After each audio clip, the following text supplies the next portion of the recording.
he is their insurance policy.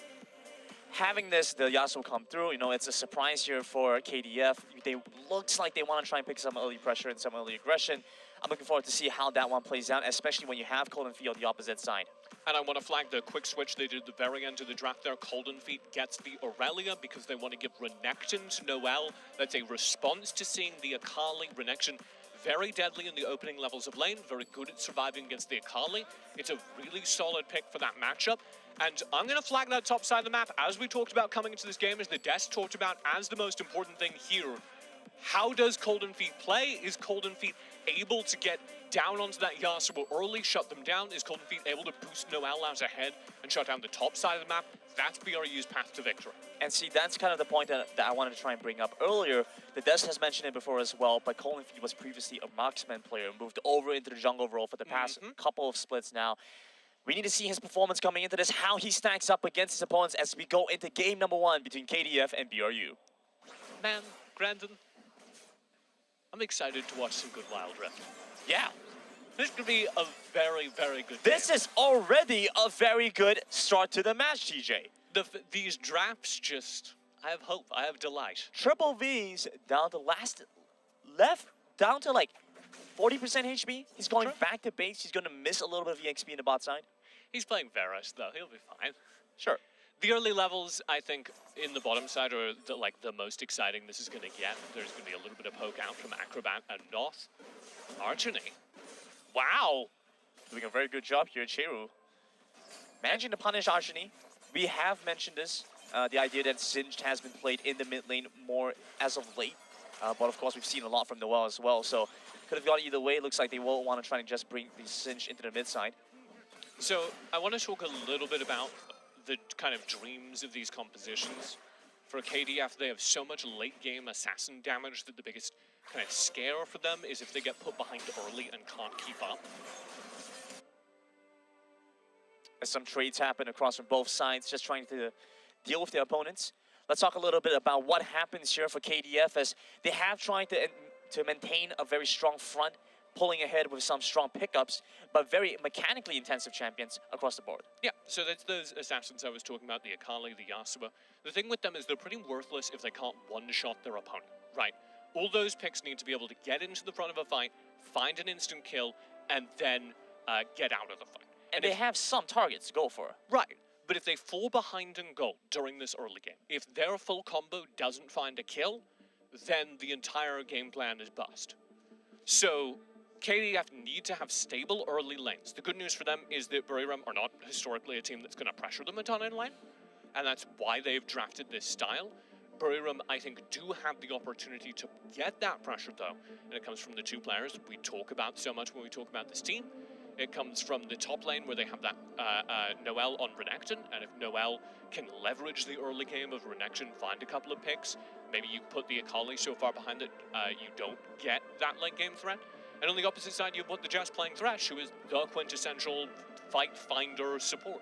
Trying to enable his team, get his team ahead. And I have to mention as well, recently BRU did compete in a mixed roster with another team in the SEA Games, where they eventually pulled away with the silver medal.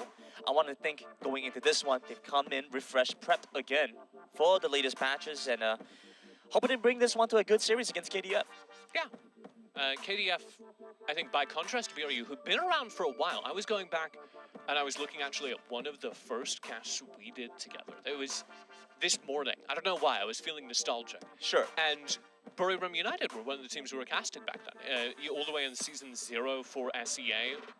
That's true. And the thing that I think has changed the most is the fact that everyone else has kind of come to the BRU style of play. BRU were one of the first teams to say, oh, we can slow down the game, we can stall out the game for late, we can win perfect team fights in the 5v5. And a big part of that is also because of BRU's identity. They feel like they are players that might not necessarily have the same level of mechanics as some of the best teams in the world, but they do not shy away from being able to understand the game. They feel like they have a good grasp of the meta. Of course, the Point of Freaks are also very experienced. A whole bunch of their players were playing in Season 0 of the WCK, the Korean league. But they were playing under two different teams, Break Frame Gaming and G-Luck Gaming, who were like 3-4, 3-5, I think is their actual finish in Season 0. But very good teams, and they got kind of combined to form this super team for the KDF Freaks. You take the best parts of two sides, mash them together, you make a good team. Yeah. It's kind of how it works, usually. Well, Sometimes it doesn't turn out that way. They made a brand new team that finished second in the overall season and second by a game. So, I don't know what if we had Leonard in here, he would go, they finished second, it's garbage. But between the two of us, I think a second place finish is just fine. Yeah, especially when it's one game off, and we saw how well they were able to bring Roasted White, who are looking very strong.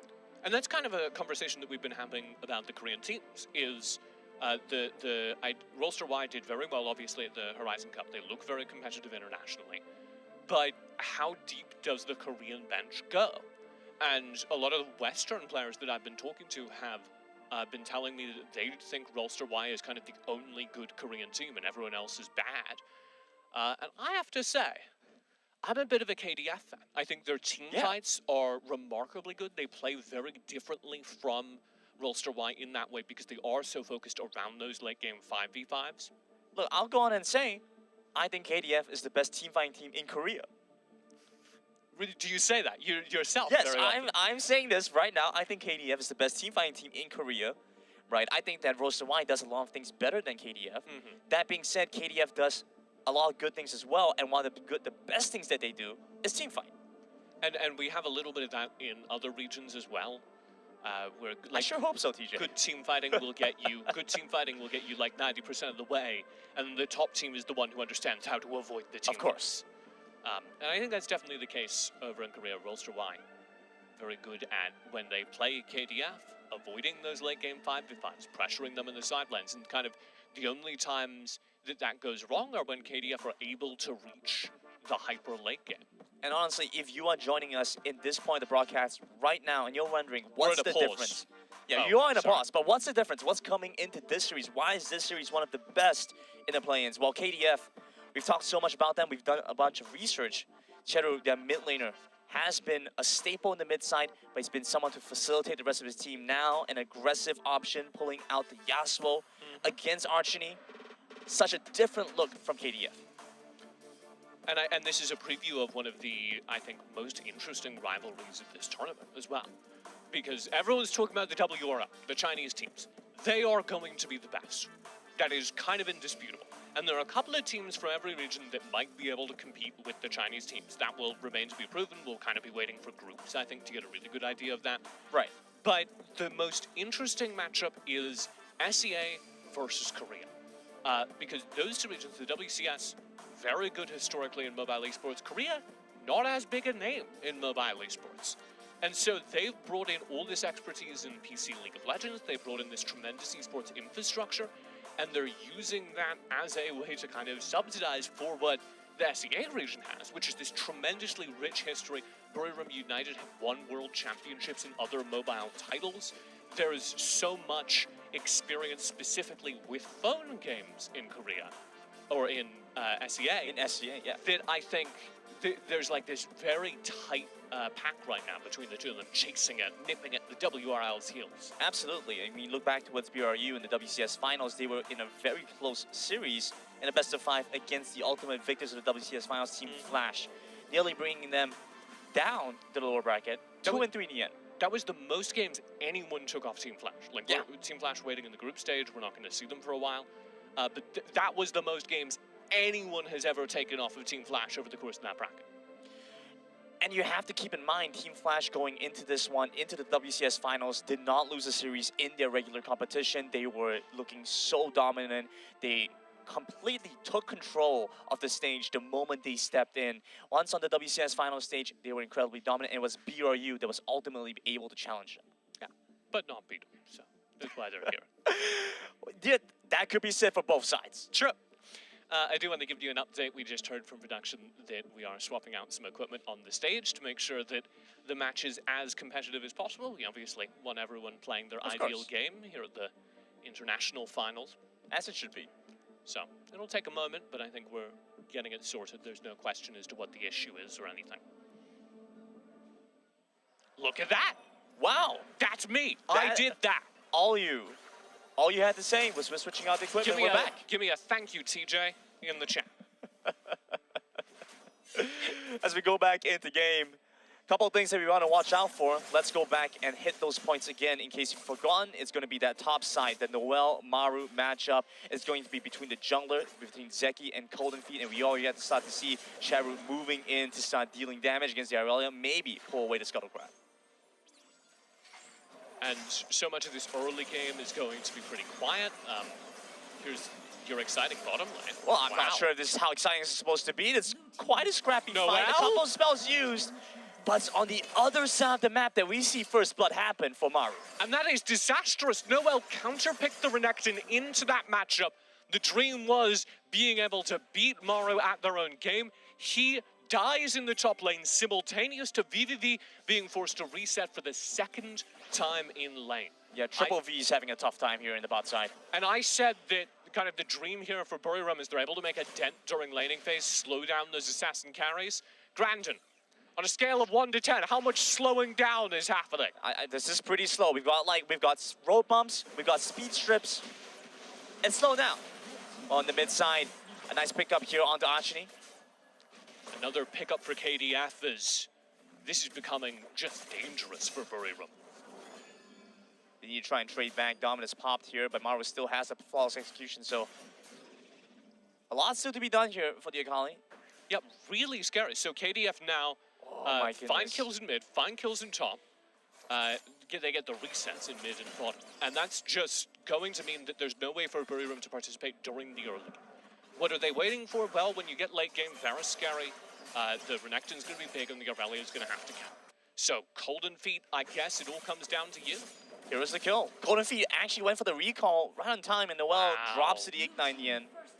And Golden Feet, if he hangs around there for a moment, might be able to save his ally, might be able to get revenge. And of course, a look back in the mid lane as well. I mean, just doing all the work for himself. Charu gets the knockup and the ultimate onto Ashini. In the bot side, a double kill. What do we miss here, TJ? What the Jess and VVV, I guess, stepping up.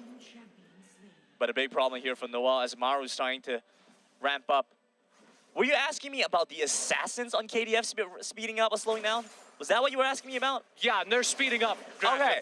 No, okay. So BRU, they're on some bad terrain right now. All right, but it's all smooth sailing for KDF until that bot side happened. Yeah, one kill got passed over to Golden Feet, one kill on What the Jess. It looks like we'll get a look at what happens here now. Right, Golden Feet gets walked down towards the bottom side. They have the Vanguard's edge. That just makes things easier. Of course, you can always rely on Jess for the death sentence to land. And the final attack to pick up the second kill. Good to see Golden Feet stepping into lane. Kind of too little too late, I'm afraid, for BRU to make a dent in the hard carries. Acrobat going to be fine to just leave lane, play passive in the fights. That's his goal. They need to get something onto Choir during this early phase. That's why you see this full rotate. Yeah, Cheryl is going to have to back away, but that leaves Triple V alone and exposed in the bottom side here with Maru coming in with the shuriken flip. Flash away and exhaust immediately used by Triple V.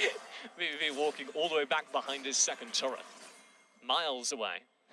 This will mean the KDF get to crash 2 waves, so yet more gold lost by BRU, but they did get the top turret. That's first break, so it balances out. Noel and Golden Feet getting some cash. But it seems like BRU want to contest with the Rift Tower. They're not going for the Dragon instead. Yeah, they're not trading here. And the fight is interesting. If What the Jess can find a good hook, start the fight well, it's possible. KDF start to walk away. But Lee Sin's so scary right now. Back in the brush waiting. He gets a good amount of damage onto the Thresh. A very nice intercept coming through. Triple B manages to get the chain of corruption. Death sentence comes across. Zeki's gone! And the final attack to get the kill. That's Zeki down. And Golden Feet keeps pushing here. Golden Feet just wants to dive down on the turret, but he's tagged up, taking damage, pulled back by the feathers. That's a huge kill for BRU. They managed to burn through the jungler, which of course means that KDF aren't going to get that Rift Tower they were positioning for. KDF are going to have to reset. BRU will get their own chance to cycle in and out.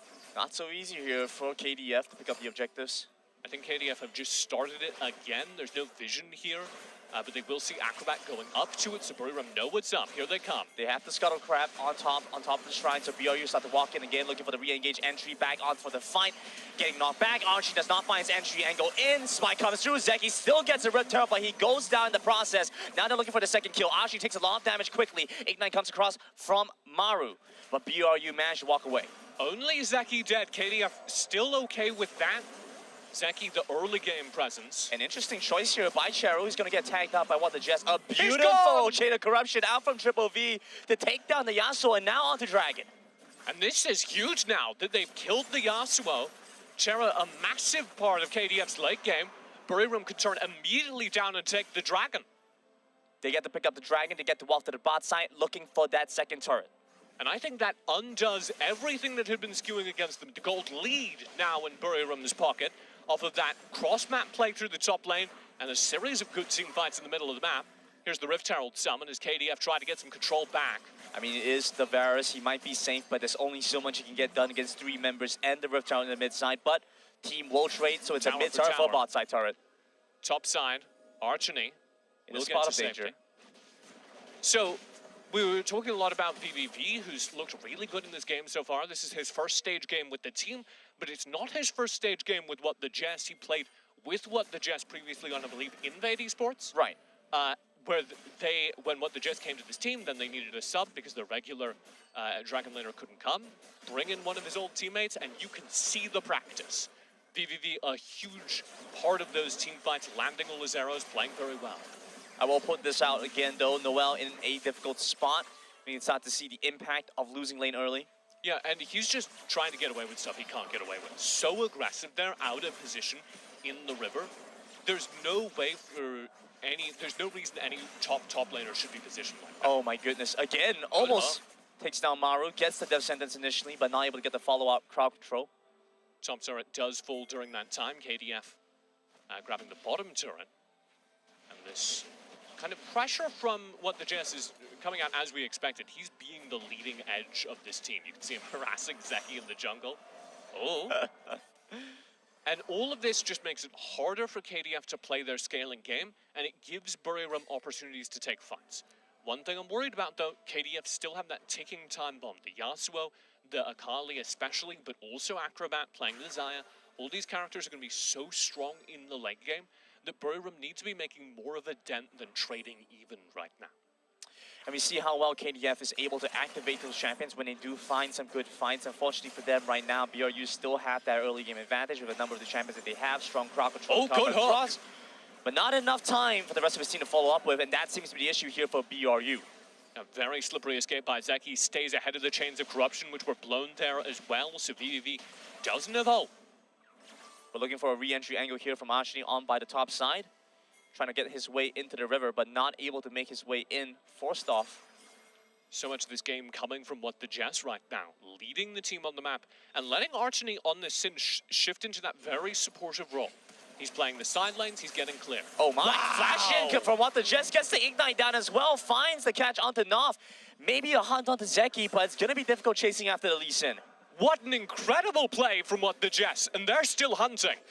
Really want to find a pickup over on the Lee Sin, but he manages to dash away this time around. The Flawless Duet does not tag him either, but still pressure out from BRU. And VVV, a huge part of that. Look again at how well coordinated he is with this team, hovering in the middle of the map, stopping the resets with his piercing arrows, which are now going to start doing serious damage. His Muramana is about to complete as we head into this next series of objective fights.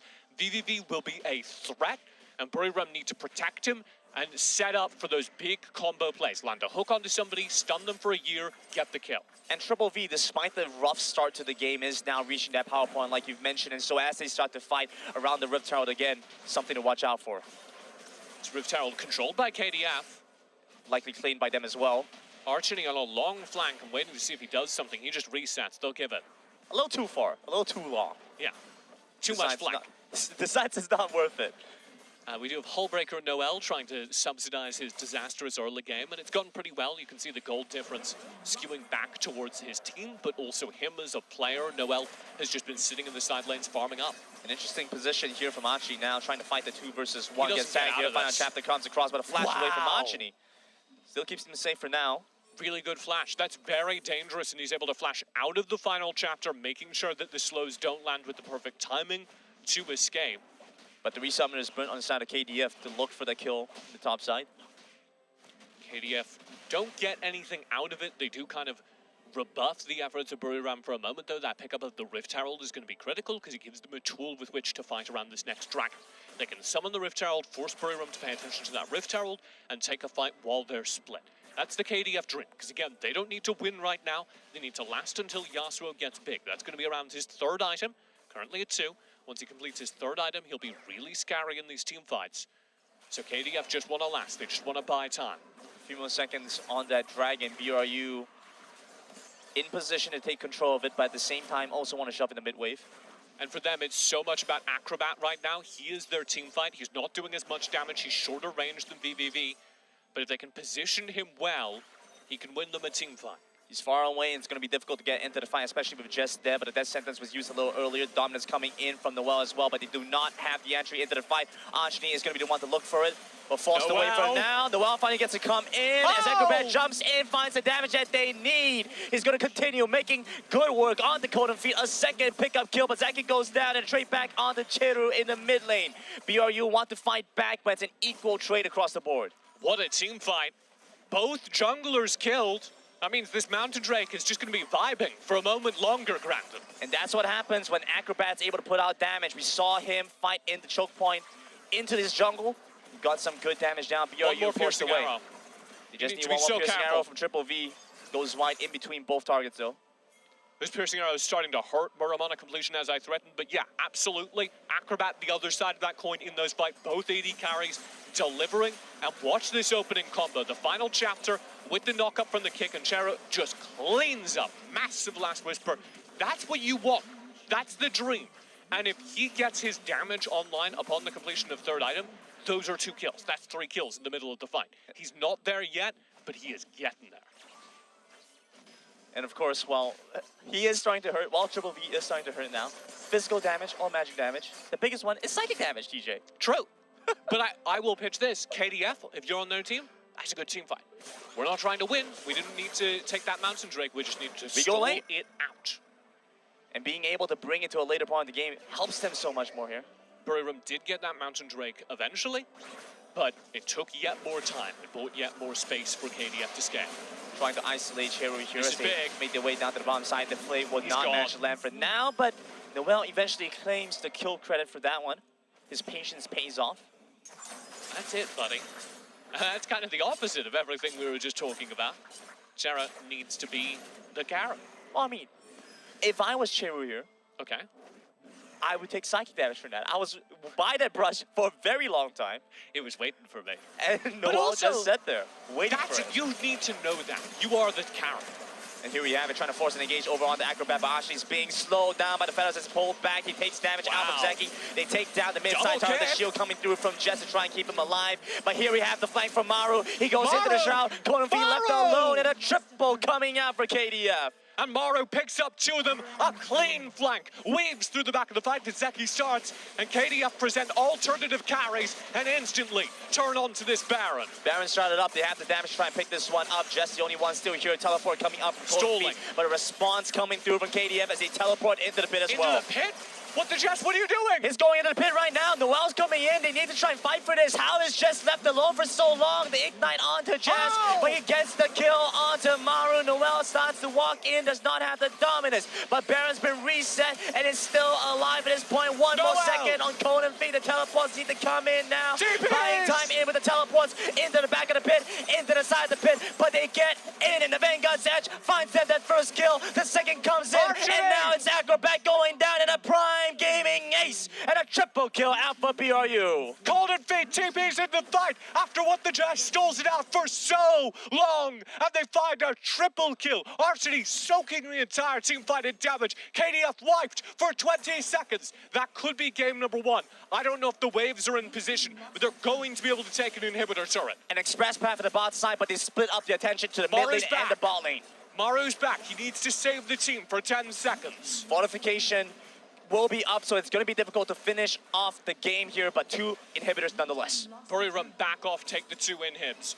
What a play from What the Jess. What a play from Noel. Here's our Coca-Cola pop-off. And check this out. What they're just stalling for such a long time. I thought he was insane going over the wall, but he uses every part of his kit perfectly. He is insane! He uses every part of his kit perfectly. Watch this lantern to keep himself alive through the ignite, and then he stays there on vision, hovering, while Noel kind of harasses on the opposite side and sets up again for Noel to go back into the pit. Noel gets down to his last 10th of HP, stasises so he can be used as a ward for the teleport. And the teleports come through, and what do you know, Cold Defeat's in the middle of a half HP team. It is his dream. He is eating. It is a feast. And he's fed now. He's well fed. 7-2 and 3. Cold Defeats come online. We talked so much about how Maru and Noel were the big difference makers, and they have been. But someone else that you have to factor into the equation has been Cold Defeat. What a performance for Cold Defeat this game. Oftentimes more of a supportive carry, oftentimes more about ganking his side lanes. Here, Cold Defeat is delivering us a stellar carry performance. And the WCS-WCK rivalry continuing. Starting with a bang. Delivers on day 2 of Icons. Pressure in multiple lanes, and now with the super minions pouring in, it's going to be almost impossible for KDF to turn this. I say almost, because Chera is quietly online now. I suspect he has just completed his, I think it's going to be IE, his third item, Infinity Edge for the crit. And there it is, yeah. So he is going to be so scary in these fights now. KDF, despite everything, can win a team fight. BRU need to play this safe, leverage the fact they have total back control, leverage the fact that KDF can't leave their base, take this Infernal, take the Baron and the game. Of course, one of the weak points here for KDF is that Cheru does have to do all of the work by himself here. We should talk about it though. Elder Infernal Drake. Of course, 2 dragons on BRU side. We're going to team fight for the game right here. There is no two ways about it. One more fight decides this game. Noel's off in the Baron lane, but he does not have teleport. And so I'm looking towards just now. If he's able to get that pickup onto Nov, which he does not, could have been a very strong fight starter. Does Noel stay the course, or does he start wandering over? So far, he's sticking up there in that top lane, which could be disastrous. If he's not here with this fight when it starts, KDF will have a man advantage. KDF can easily win a 4v5. But if BRU can keep stalling out, eventually someone is going to have to go up and deal with Noel. And then BRU are thriving. They can easily start this Elder, and that is exactly what's happening. Cold Defeat's working on the Elder slowly but surely, but he decides to back away as they now find a fight over by the Raptor Pit. Going golden, gonna buy a little bit of time for Triple V as Acrobat starts to dive in. Noel coming in for the flank though. They take him down Acrobat, and that's the team fight damage gone. That's Noel sliding in from the side lane with perfect timing as ever. The Thai top lane prodigy finds a kill and now stalls out. And of course, he's going to be able to act as that wall, preventing KDF from coming in. Dragon's range burned. Zeki doesn't have an easy way to clear the pit. This steal is going to be so hard, and he does need to steal it if there's any hope for KDF. The defensive line out here, Archony and Noel stopping KDF from getting close to the Dragon Pit. They will not allow themselves a safe position. Cheru starts to move in. They're looking for a pickup here onto Archony, but we have the Dark Passage coming through from Jess to keep them up. Vanguard's Edge Archony over down. onto the back, and even with the final chapter, it only stalls BRU, and a double nonetheless. Yeah, Zeki's dead. This should mean the Elder's easy. Chera still hovering in the mid lane, trying to clear the wave. As you should, as you have TPs. to. Cheru comes in here, but he's only got the knock up onto Acrobat. Jess. You might find the Thresh, but that's not much more. Teleports start to come into play. Noel's walking in, dodges away from the Shuriken flip, but the Dragon's still reset. here. Dragon reset! It's gonna go all the way reset. BRU stepped too far out. It's gonna take them so much longer. There's Zeki still not on the board, but here comes KDF reset from their base. It's still over on Vision. Acrobat still has his ultimate up, mind you, so he gets him away. But not if he gets one shot like that. Over to the back, they try to dive in, but Cheru's gone as well. And you still see Maru trying to cut, trying to buy some time, but the Dragon's gone down and the minions are in the base. Zeki's gonna respawn, so at the very least, this is gonna be the end of the game by the minions. But here comes BRU. They won the fight around the Elder like 3 times, and it looks like they'll have game number 1 as the stat boost from that Elder Infernal is so massive. So that's an interesting question here, TJ, in data entry. Sure. Does that count as 3 fights around Elder or 1 extended fight around? 5. By each time Dragon resets, so like, how does this work? I'm gonna go with 2 fights. You have the first kind of sprawling fight that happened through the jungle, and then you have the reset where they teleported everyone in off of the positioning, like Acrobat respawned and came back to the fight. Right. I think that's it. When somebody dies and then respawns and teleports back to the fight, that's a new team fight. Right. So if it counts an ace twice, Sure. that's okay. Farming Prime Gaming Aces here over on BRU United. Gotta get the same day delivery. BRU in a very strong position to win the game at this point. 2 Dragons and the Elder now in their pockets. They get to try and pressure out the mid side. The only turret still up is the top side turret. Archie comes in to pull Zeki back. Chervo trying to stop them with the wind wall, but you can just see Jess running in so quickly now. He has a dead man's plate, and we start off with the death sentence to catch on the Chervo. The Yasuo goes down, the well bring in the wave as well. Flashes forward, looking for a target to pick up, but the Nexus is there, been exposed. So BRU pick up game number 1.